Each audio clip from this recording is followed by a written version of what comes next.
What's up, folks? I'm Mr. Cakes here. We are in the downtown Civic Park, and we are having a conversation here today with Miss Breslin, and we've been sitting here on the chair today, just like kind of having a normal conversation back and forth, and we wanted to just continue our walk and talk, and I'm gonna have a couple questions for her. But first, I would like to introduce Miss Breslin. If you could introduce yourself and why we're here today. Hi, I'm Karen Breslin. I am a candidate for the U.S. Senate. I'm a Democrat. Actually, I'm a progressive Democrat running against John Hickenlooper for the U.S. Senate. Hickenlooper has to obtain the Democratic Party's nomination, and I am contesting him for that nomination. I'm in this race because I believe very much that our political system needs to serve the interests of working people, not the largest corporations and not the billionaire class. For too long, the political system has ignored the interests of working people and marginalized communities, and that needs to stop. Absolutely. And Ms. Breslin, tell me, before we continue our conversation, why do you believe that you are an appropriate candidate against John Hickenlooper? Well, I'm a political science professor at the university level. I was a 25-year employee of the National Park Service, so I understand something about how the bureaucracy actually works. Before I worked for the National Park Service, I was a reporter covering Congress and the executive branch. So the so-called deep state, the regulatory state, that's something I know quite a lot about. I'm a lawyer. I've litigated some constitutional issues over my career, and I have advanced training in U.S. foreign policy. I did PhD coursework in international relations, as well as my master's degree in political science.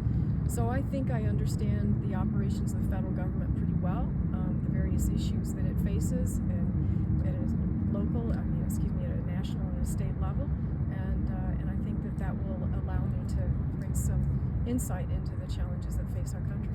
Wow, that's exciting. That's exciting. So, and now with that, John Hickenlooper is the former mayor of Denver, correct? Yes. And with that, currently has enough, I would say, clout, as a new term of words we like to use these days, in terms of the Democratic Party. What separates you from John Hickenlooper? Well, he has what I don't, which is clout. As I like to say, the only fat cats in my corner are my two barn kitties. And I don't have friends in high places. I don't have people pulling for me who've got big bank accounts and can stuff that money into my campaign coffers. It's just me and a hearty band of volunteers who believe that it's time to put this party on the right track. I heard that. And so if elected against John Hickenlooper, you believe that you would be the progressive choice of the party. Would you say that's correct? Very much so. I'm a Bernie Sanders sort of Democrat. I have a deep interest in racial justice. I have a deep interest in supporting marginalized people, whether those folks are Native peoples living on reservations and not getting what they are required to have under treaties and under international law, or whether that's homeless people living in a place like this. Marginalized peoples need to be represented in our government, and that doesn't happen enough. Absolutely. So you believe that you can bring that representation for the marginalized communities? Yes, and we will know no justice in this country until that happens. Facts. No justice, no peace. And no. Exactly. Now, Ms. Breslin, say you were the senator right now. What's I'm trying to be PC for TikTok, but what's filling your motivation here? Like, why do you, I know what you can do as a senator, but why do you want to be senator? Well, I'm smiling because I've lived in Washington, D.C. I covered Congress as a reporter. It's not the funnest of places to live or the funnest of places to work. I am not naturally inclined to be the sort of person who enjoys cocktail parties and small chit-chat and those sorts of things. So from that standpoint, Washington doesn't appeal to me at all. I'm also not a person who's impressed by position. That if someone holds a title, that means they're special. I don't feel that way at all. But what I do feel deep inside is a motivation to stand for and with people who are suffering in our society, and really globally for that matter. And a lot of that suffering is unnecessary and could be greatly reduced. Maybe not down to zero, but greatly reduced. Because over the course of my life, I've seen this suffering increase. We did not used to have the homeless population that we have now, just to use one small example. Native peoples continue to live on reservations where there's underfunding of education, underfunding of health care. That's entirely unnecessary. And so we've become a society that has lost our empathy. We've become a society that is much more focused on division much more focused on scapegoating. That needs to stop. And Democrats need to stand firmly against scapegoating. Absolutely. Almost like backdooring, it wasn't me, it's them, point the finger, okay, we're not. Well, too often they accept the narratives that the Republicans push out. You know, that immigration and migration has something to do with the conditions in this country. And I think there's very little evidence to support that. But what it is good at is the scapegoating. It's really good at looking this way instead of that way. Instead of looking at the people who actually hold power in our society. It's like forming a gaslight on all of them. Exactly. And that is very well stated. Yes, I think that's exactly, and that's the purpose of it, right? Like, let's not look at the handful of billionaires that control so much of the wealth in this country. Let's be concerned about the person who fled Mexico and risked life and limb to get into this country, and then finally make a little bit of a living and a little bit of a place for themselves, which they have to do illegally because the laws don't really make it easy to become a legal resident here. That's a fact. Right? It's really hard, really and then blame them for the negative conditions that exist in our society. It's obscene, it's grotesque, it needs to stop. It needs to stop. And so, as a senator, you're saying that in your office you bring a transparent view on the necessity of community mindset. Is that correct? Absolutely. I mean, we're all in this together. What makes America great is our commitment to each other, the pluralism that exists here, the diversity that exists here. That's what makes this country great. That someone can be one religion and somebody else can be something else, and we can live peaceably side by side and have each other's backs. Right. That's what makes this country great. And so the MAGA movement is about tearing all of that apart, about creating division. It's not about unity at all. Not at all, not even a little bit. And that doesn't make America great. And so, as a Southerner, in our conversation, you told me you were from Kentucky. Living in the Midwest, and mind you, this goes into our earlier conversation, but living in the Midwest from the South, what is your position against white supremacy in the state of Colorado? Well, I mean, here again, I think that when lies are allowed to fester without being challenged, and this is really what angers me about individuals who hold high positions of power and don't use that to assert a moral argument. Because when white supremacy is taking root, it's because people in positions of power are not pointing out how vicious and bankrupt that ideology is.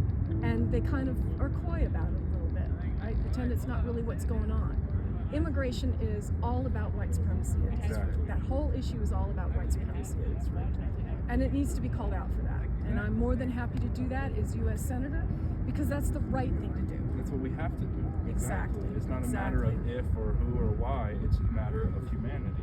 It's a matter of progress and the future of our nation. So you said something during our previous conversation that kind of resonated with me, where you said it almost felt like our country is on a verge of, what's the character, of, how do you word it, of a permanent change of the character of our country. Could you expand on that? Well, I think immigration is one issue. I mean, just since Trump has been elected, or come into office, we've had people taken off the street simply because he has decided to revoke their legal status here on the basis of their speech. Now, that is clearly un-American in terms of our constitutional system. It's a violation of everything that this country is supposed to stand for.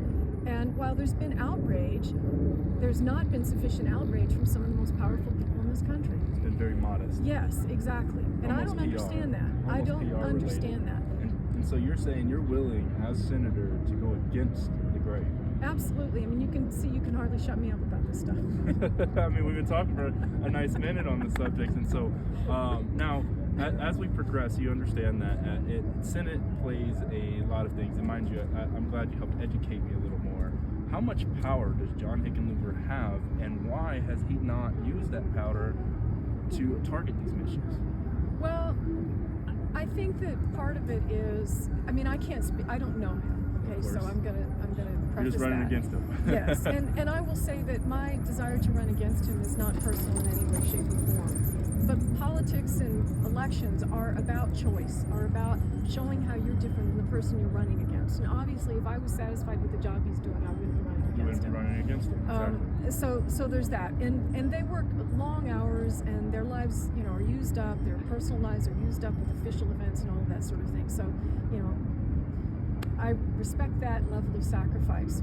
And now I've forgotten the conversation. No, that's okay. I'll continue into the next ones because as we were talking before, and we can keep walking so we're not Okay. baking in the sun, but we were talking a little bit on actions that John Oh, Hickenlooper's I know on. it was. Yeah, I'm sorry. You asked me why he doesn't do what he's. Yeah, you know, why is he not utilizing that power already at hand? Well, I think that might have something to do with the backgrounds that people come to. I mean, you know, I sort of became I don't know what the word is exactly, awakened, I suppose, about the about the immigration issue when I was with the National Park I didn't realize Service. there was music playing over there. Sorry, go ahead. And we have a park on the border called Organ Pipe Cactus National Monument, and I was there one day, and it's a place where there's been a lot of migration, and it's an incredibly dangerous passage. People die trying to get across that mountain range. What was the name of that passage? I think the mountain range is Ajo Mountains. Ajo Mountains. Yeah, okay. this is right on the Arizona border. Anyway, I'm there with a law enforcement ranger, and you know, it's their job to find people who aren't supposed to be there and call Border Patrol. And sure enough, there's a cluster of individuals, maybe 15, 20 people, who have just survived the Arizona heat, traversed very treacherous terrain, and have finally found a moment of rest.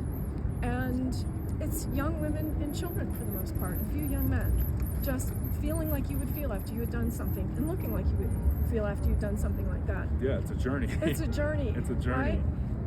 And so, you know, the law enforcement ranger has to call Border Patrol to come and get these folks, and they end up back where they started. And that just, you know, the suffering that had to go into that journey and the pain on their faces at knowing that that was for naught, I mean, it's just kind of seared in my mind. And, you know, if you haven't had an experience like that, maybe thinking about immigration in a, you know, sort of policy kind of way feels different than when you've actually seen the human effect of When you've seen it. Yes, It humanizes exactly. you in a way. Exactly. And I can't claim to have much of that experience, but I think I have a natural tendency to be drawn to those stories. It's why I studied political science. It's why I went into journalism. It's why I went into law. Because if, you know, as human beings, if we can't leave the world better than we found it, which I know you folks are trying to do. Passing the torch. Yes, You know? and we're all beneficiaries of the wonderful work of people who came before us. And I want to contribute to my part. And then I'll be done. You're saying you want to almost cradle a future for what's upcoming, and forgive my monologue for a second. So folks, we're sitting down here with Miss Karen Breslin. Sorry, Miss Karen Breslin. I'm bad with last names, but we've been walking and talking around Denver, having a conversation as to one. I was excited to meet with her today, just kind of introduce myself and vice versa. We did some off-the-record conversations. But with that, I believe she does have the chance of unseating a primary Democrat. Now with that, the reason why I believe that is we are in a time of progressive issues. Just because you are a Democrat blue does not mean I'm voting for you. Just because you're a Republican red does not mean I'm voting for you. We are now voting issues and policy. Policy is what makes a politician in their career path. And so right now, you guys know, I've done it on live stream. I have interviewed the office of John Hickenlooper, and I have asked them these same questions. And one of the questions I'm about to ask you is a direct question that they refused to answer. And so, Miss Karen, now that we're sitting down, what is your position on freedom in Palestine? Palestine needs to be free, and there should be no more military aid. And what has happened there has been a travesty, and it's a stain on this country, it's a stain on the world in some respects. And I personally regret my inability to speak more about that issue, to speak forcefully about it, to play more of a role trying to resolve it. And I'm committed in this campaign to do what I can do along those lines. And I think it's really important to understand that you can be very much concerned about the travesty of the October killings, as I am. But that excessive loss of Palestinian life and the withholding of aid and the absolute utter destruction of people's homes, and now the idea of doing ethnic cleansing there, none of that is illegal under international law, nor is it even remotely moral, nor is it, in my view at least, strategically sound in terms of securing Israel's future. So let me ask you a question of clarity. Maybe you'll better understand this with your history and politics. What role does the U.S. senators play in the armament of these issues? Well, they're frequently asked to vote on whether to authorize that spending. And Bernie Sanders, just a few days ago, proposed a measure to halt any further military aid, weapons, I believe, and it's about close to $9 billion. And both of our senators voted to allow that aid to continue. And I think somewhere around 12 or 15 Democratic senators voted with Bernie Sanders. It's your belief that our Democratic senator voted with Bernie Sanders? I'm 99.9% sure of that, yes. Both of them did. Hickenlooper and Bennett both. That's a good thing, right? Because we want it to stop. No, they voted in favor of allowing the aid to continue. To continue? Yeah. Oh, geez. That's even worse. Because, mind you, I'm a Jewish man, and I believe what's happening over there is just absolute G-side. And as an American citizen, too, our American history has always been the country that's against that because we've done that as a country. We did it to our natives of our nation. And so, as a U.S. Senator, it's my understanding that the state of Colorado supplies a decent amount of armaments from either our military equipment, and maybe even businesses within Colorado. What or how, and what, I'm trying to better word this, what steps will you take to either close that for-profit institution, close the gap of, hey, we're just funneling everything because it's for profit. How will you differentiate yourself from the current Democrats that are in office that have been silent on this issue? Because I will say, as a Democrat, this is a primary issue for me. This is not, you know me on the environment and my positions on transparency, but in terms of the freedom of Palestine, witnessing this as an American and knowing that Colorado supplies are going towards this, what will you do to either help stop that or put policy in place for better clarification of what's happening with that? Well, I don't know the background in terms of what percentage of weapons come out of Colorado or how much Colorado firms are supporting the military. If I was able to get that information to you, would you be able to ponder on those information? Sure, I would, but you can't stop a company from doing a lawful thing. Of course. Okay, but what you can do is what Sanders tried to do, is stop further sales, and that's where I would put my energy. Stopping further sales, yeah. Because it almost seems like we're playing gun house over here and just saying, here you go, and witnessing all of these citizens. We had thousands of people here the other day against what's happening in Palestine, chanting and declaring the freedom of Palestine coming from Colorado. I believe there was 15,000 plus here marching for the freedom of Palestine in several different formats, and so it's important to know, and it is great to see because it needs to happen, because Colorado, this is just a small piece of information I know, we are the third largest provider of military equipment in the United States. This is California and New York, and maybe fourth, but we're in that rank. We supply a lot of either money, equipment, materials, resources, and that comes, from my understanding, yes, from federal, but if they're utilizing state assets, that's state tax-funded money. And so I'm just trying to better understand the position of the Democratic Party on this issue, because I feel like many Democrats have been silent, and I appreciate you even allowing me to ask you this question, because the fact that you're willing to break that silence maybe will even create a domino effect of all of these Democrats out here saying, yeah, actually this is wrong. And so for me to better understand, when you say our state Democrat voted in favor of Bernie Sanders, what exactly was that? Was it to stop or to continue? I'm confused. Yeah, Bernie Sanders had proposed a measure to halt weapons sales to Israel. Okay. This was just a few days ago. Okay. And the amount of weapons was about $9 billion. And Hickenlooper and Bennett both voted against Sanders and in favor of continuing military. So they voted against the party's thoughts, because as a party, it's my understanding, both from socialist aspect, liberals, progressives, even moderate Democrats, we are all saying free Palestine. So it's your understanding, or at least belief, that he is voting in favor? I'm not sure what the Democratic Party's platform is nationally. I don't even know what it is for the state party.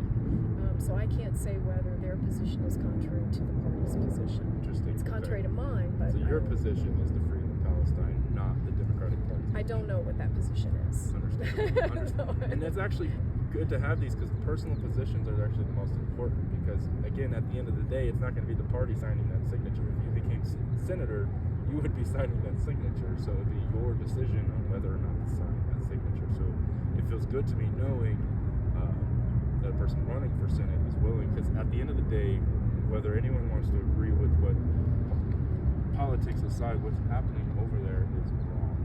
And I feel as a Colorado citizen, helping supply, it makes me feel like my state has blood on its hands. And so when I'm speaking to, I asked my House rep this recently.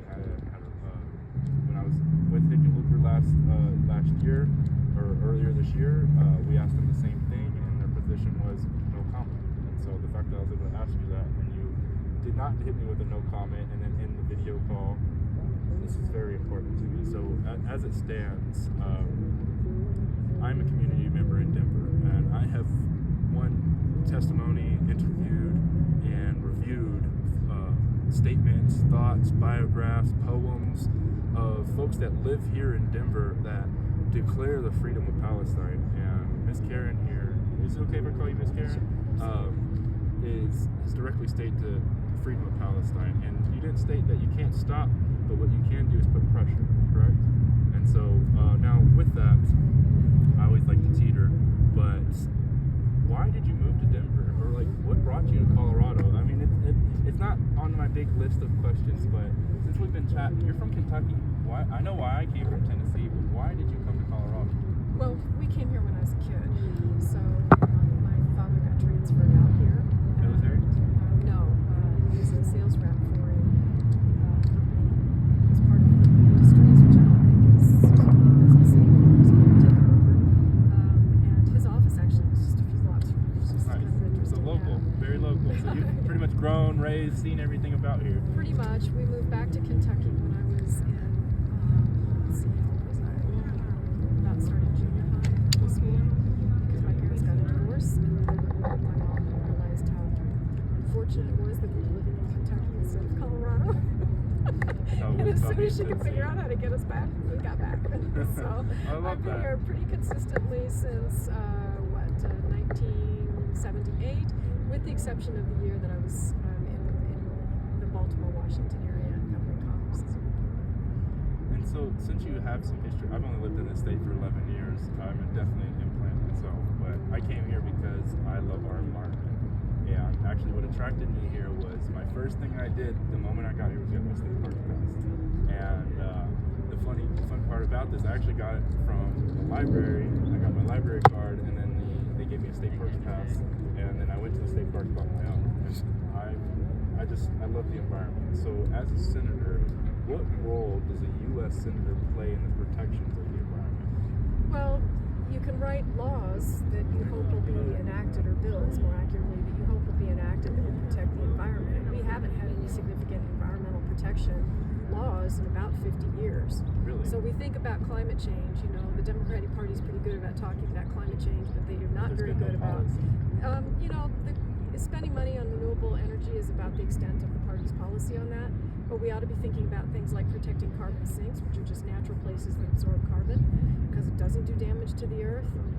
We ought to be thinking about incentivizing less consumption, so tax credits for not driving as much, tax credits for living in a smaller house instead of a large one, those sorts of things. So breaks. That's Yeah, what you're saying. exactly. Incentivize people to just do less consumption, because the earth is at its breaking point in terms of the amount of stress that we're putting on the natural resources that sustain us all. And this is particularly, of course, an issue for the first world. The state It's certainly not does. just the party issue; it's the entire country's issue. It's the entire world's issue, really.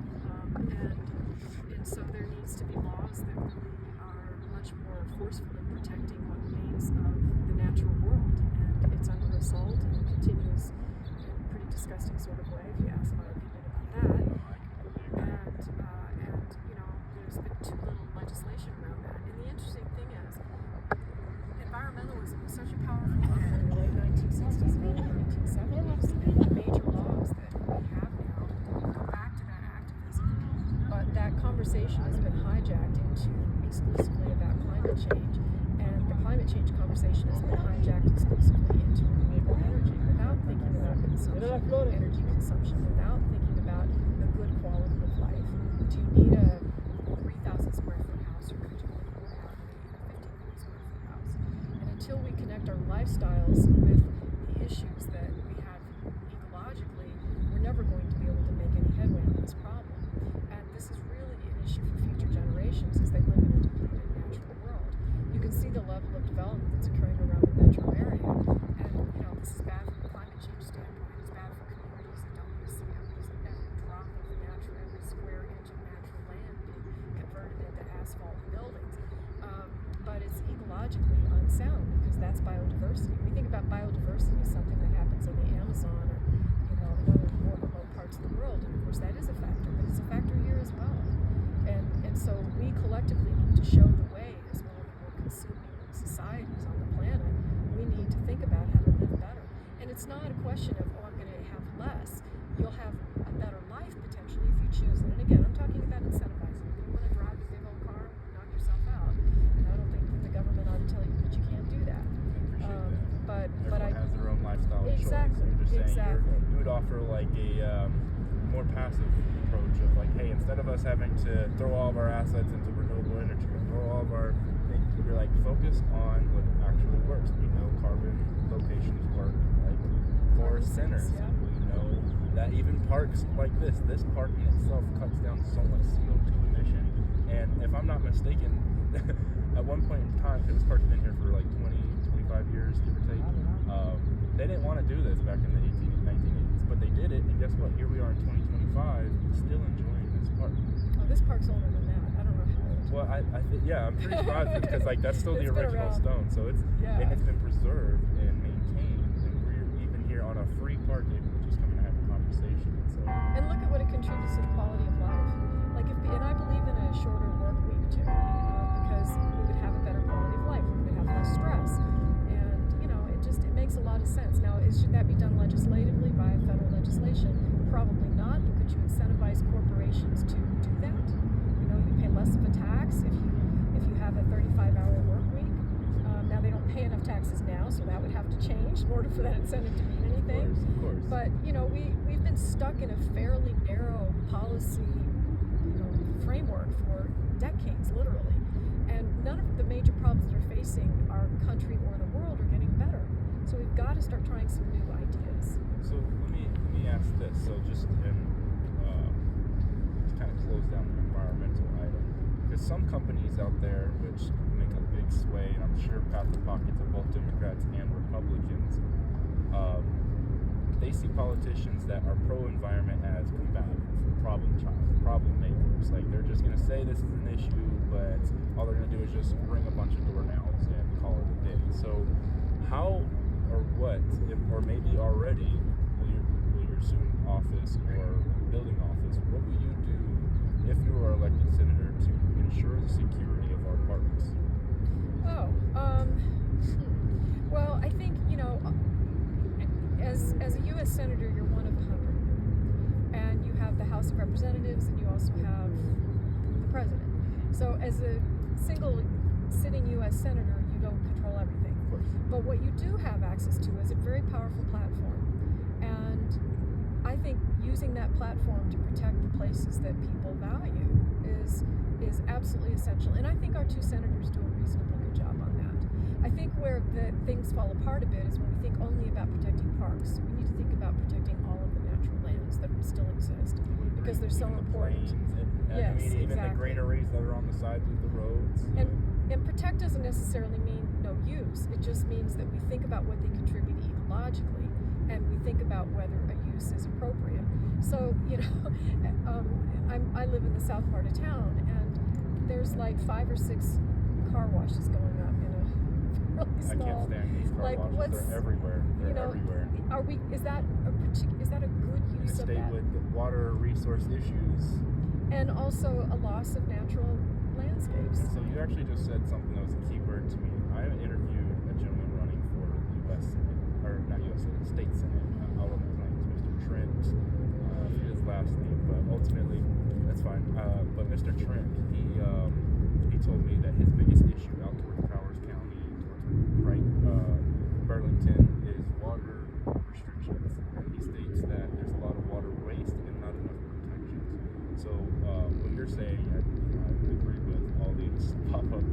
car washes are very much a waste on our water resources. With the knowledge that water resources is a big issue in the Plains, which is primarily Republican, how will you address it? Well, gosh, I mean, water allocation is extraordinarily complicated. It's set by law and set by the Colorado River Compact that allocates water among the states. What the state of Colorado has done, and I think Hickenlooper did this, was create a Colorado Water Plan. And this is, I have not refreshed my memory about these things very much because in this respect it's not federal policy, right? Again, the federal government, because you're more yes. federal, it's more state. Yes, and so the federal government can incentivize certain things, it can provide funding for certain things, but fundamentally, how much water you're going to use in the state of Colorado strikes me as a state issue. State issue, okay. That's my impression about it. When I worked for the National Park Service, we were very much concerned about the condition of the Grand Canyon because water flows through Grand Canyon affect the ecological status of the park. And the damming of Glen Canyon, the Glen Canyon Dam, the creation of Lake Powell, has had negative ecological effects on Grand Canyon. So that dam, of course, contributes greatly to the water supply. Well, how much of that water is being lost to evaporation? Quite a lot. So are large dams, storage facilities, actually the right way to manage water? I think that's a question that needs to be explored from a policy standpoint. That's an honest question. I don't think anyone's ever asked that question. Well, and we don't really think about what it means to dam a river either, and I'll put myself in that category because it's something that I hadn't really thought about. But when you dam a river, you essentially kill it. Its natural ecological processes don't work anymore, or at least not as well as they did. Let's qualify that a little bit. From the land between the lakes and Kentucky, so I understand the parts of destruction of profane. Yeah, and so we have a mindset here. It seems that water's not really going to constrain the amount of residential development, and that we shouldn't really worry too much about whether there's enough water. But I don't understand that mindset. And when I read the Colorado Water Plan, again, don't hold me to this because it was a couple of years ago, my sense was we're going to build more water storage facilities. We're going to do some things to make the ones that we have work better. And, that might make some sense, to create greater efficiencies. But I didn't see a whole lot of emphasis on conservation and on just sort of rethinking it. This maybe shouldn't be this. Maybe it should be something more natural that uses less water, for example. Now, in the grand scheme of things, the landscape and that sort of thing does not contribute heavily to the water usage. Agriculture is the primary use of water. And that almost goes into what Manny Tego, I'm saying, my apologies. I'm never going to get your name right, but he made an issue about the corporate farms because we have a lot of integrated farms in Denver. Mind you, these are more state issues, but they pump and then just dump all of that water into the pipe. Completely gross. And so Manny, from my understanding, several years ago, I think it was like 3 years ago, wrote a water compact issue agreement for basically, don't quote me on this, I'm trying to quote it correctly, but it's basically if a corporate giant polluted an area, they were responsible for cleaning that area. And Platte River on the north side of Commerce City, and it wasn't even like the pressure, they didn't go door to door, it was the hot heavy penalties that these companies received. And the Platte River now, I've seen fish inside of it. So water conservation is a very big issue among the state senators and what I've learned on the Eastern Plains. And so I didn't know if that was really there. Well, water quality generally is an issue, and it would seem to me that the Clean Water Act is due for all of the major environmental laws need to be upgraded to deal with contemporary conditions. I appreciate you saying that. And then you said one thing, and then we can close down, but corporate giants. And so I'm a union man, UFCW local number 7, and we in our state we have the Agricultural Bill of Rights. Have you ever heard of it?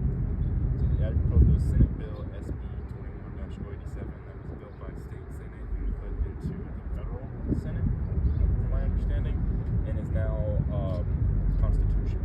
Are you referring to the right to repair? Yes, and also right of an array of things: right of repair, right of resource allocation, right of fertilization, but then migrant issues, like we were talking about earlier.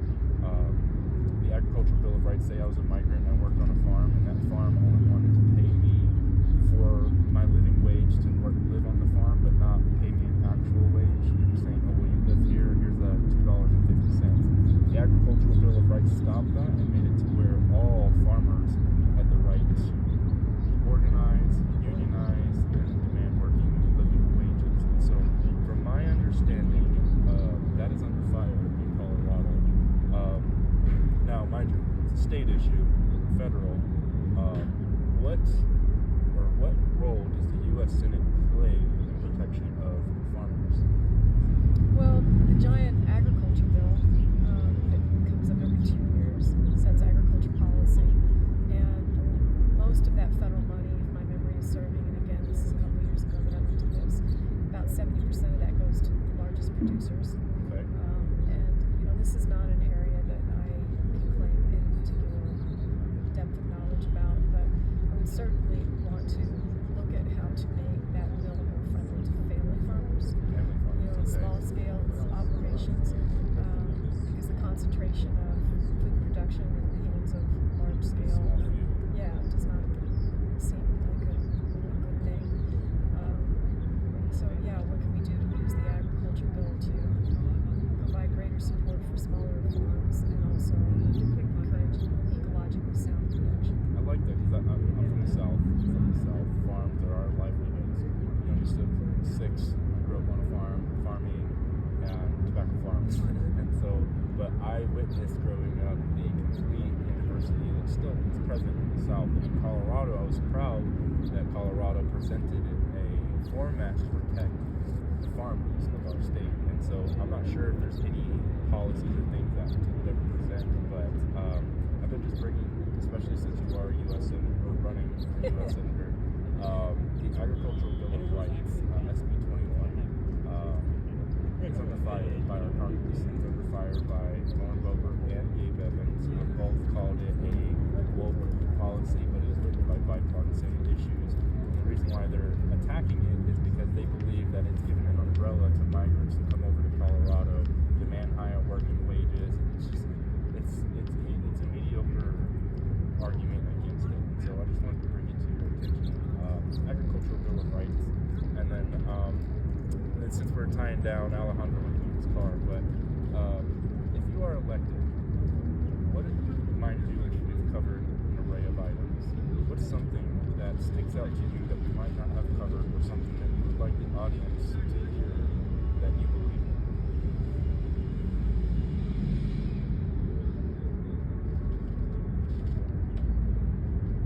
Could be anything from like something that you want to work on, something that you're working with, or something that you see is negligent that you would like to reduce.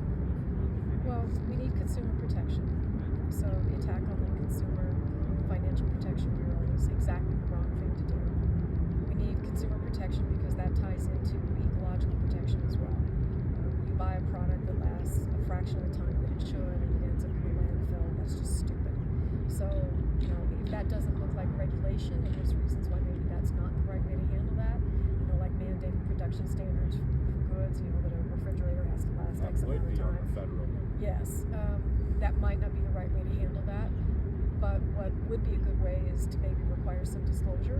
Like, you buy this $1,500 fridge, it's going to manufacturer expects it to last 5 years. You should know what you're getting. Right? So you're saying further, more clarified disclosure. Yes, greater transparency, and you could think about, because if you buy something that doesn't last as long as you think it's going to, then you've wasted your money potentially because you have to buy it again. So just a much more robust consumer protection effort is needed, and most of those laws are pretty old too.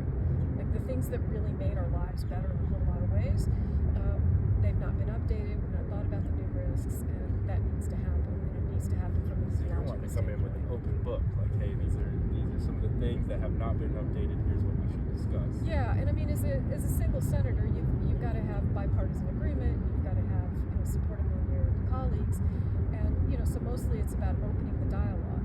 Why haven't we revisited some of these issues? And I think it's necessary for future generations to have a decent lifestyle, ecologically and economically. So you're saying you will open this dialogue, whether you have a policy in hand, you'll look to your party and say, this is the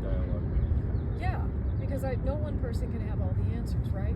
But most of us can look around and think, gosh, it's really a bad idea that we're throwing away so much stuff.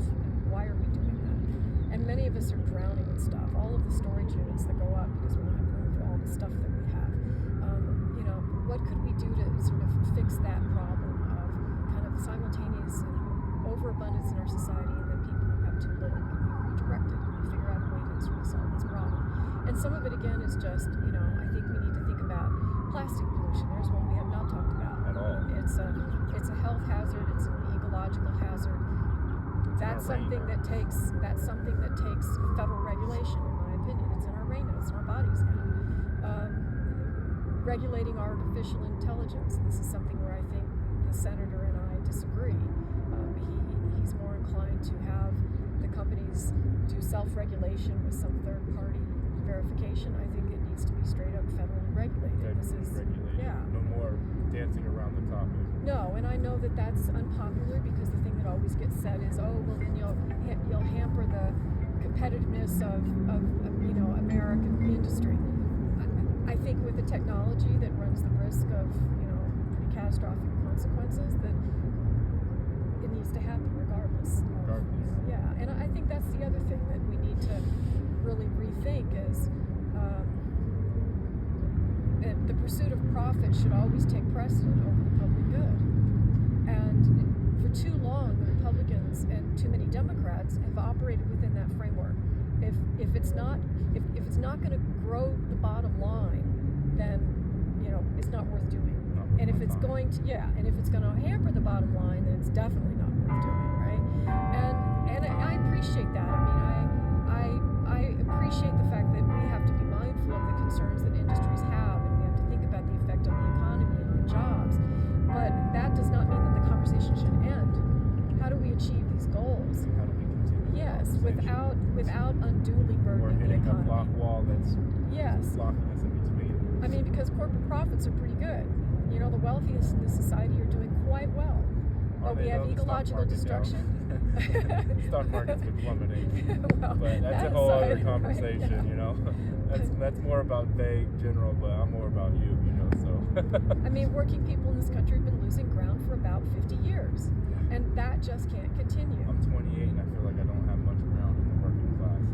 I feel like that's why we actually started a business, because we understand that having 2 9-to-5 jobs in an afternoon, or a 9-to-5 job with an afternoon job, we can't sustain. We can't do it. And so that's why we're thinking outside the box, starting this business, starting this corporation of just content creators around Colorado to just get a bigger picture.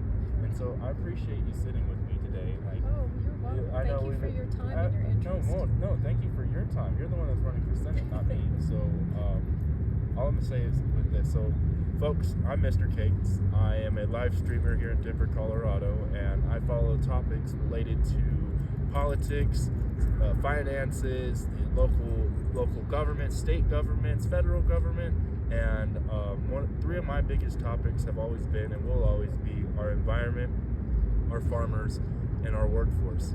And with that, Miss Karen here has been sitting with me this past hour, discussing an array of topics that you, the audience, have brought to my attention, that you guys have asked me to ask politicians while I'm sitting with them. And I'm looking to open the door for, while I'm meeting with U.S. senators, U.S. congressmen, the mayors, governors, etc., we can humanize these offices, because at the end of the day, it's we the people, not we the office, not we the party, it's we the people. And when I vote, I don't vote the party, I vote the person. And of course I can't endorse as a press member, but in this case, I've been very clear on my social media that I'm against John Hickenlooper, and I always have been. Well, I was actually in his cart until I started recognizing he was allowing passive-aggressive approaches on our city. He was allowing what felt like a militia-style tactic with ICE and military-style police into our community.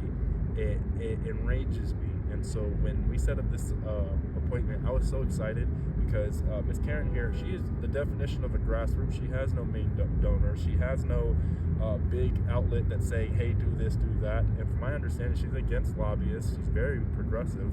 And I believe she has what it takes to defeat John Hickenlooper. And I believe that what will help her defeat John Hickenlooper is exposure to the population, especially in Colorado, on why she wants to run for this office. Because when I looked it up, I can see what she's running for and what she's running with, but I didn't understand why. And so we set up this interview today to ask my own personal questions, the environment, the freedom of Palestine, and the workforce, and then ask your guys' questions that arrayed from water oversight to parks, recreation, freedom of Palestine as well. And I just want to say to the audience, thank you for pushing us to pursue this interview today. And I want to say to you, thank you for allowing me, a no-name guy right outside of Denver Post, to interview I'm a you. no-name person myself, So now we both have good names. So this is Karen Breslin, and she is running for U.S. Senator of the state of Colorado. Do you have any closing statements you would like to give? No, again, just thank you for your time, and you said it very well. For me to be a viable challenger against John Hickenlooper, which I think I am, but I will absolutely positively need the word to get out. So everyone, Miss Karen Breslin here. I will tag our social medias in the comments in the review description. Appreciate you guys all being here today. If you have any comments or concerns or notes on this conversation, I always welcome you to send that to my email, mr.cakes931@gmail. And question, if they wanted to reach out to you directly, where can we find you on social media? Our email is info@breslinforcolorado.com, and I'm on virtually all of the other social media platforms. If you go to the website, www.breslinforcolorado.com, you can click the icons and find our social media. Wonderful. And with that, Mr. Cakes here telling it like it is. You all have a blessed day. Thank you. Okay. All right.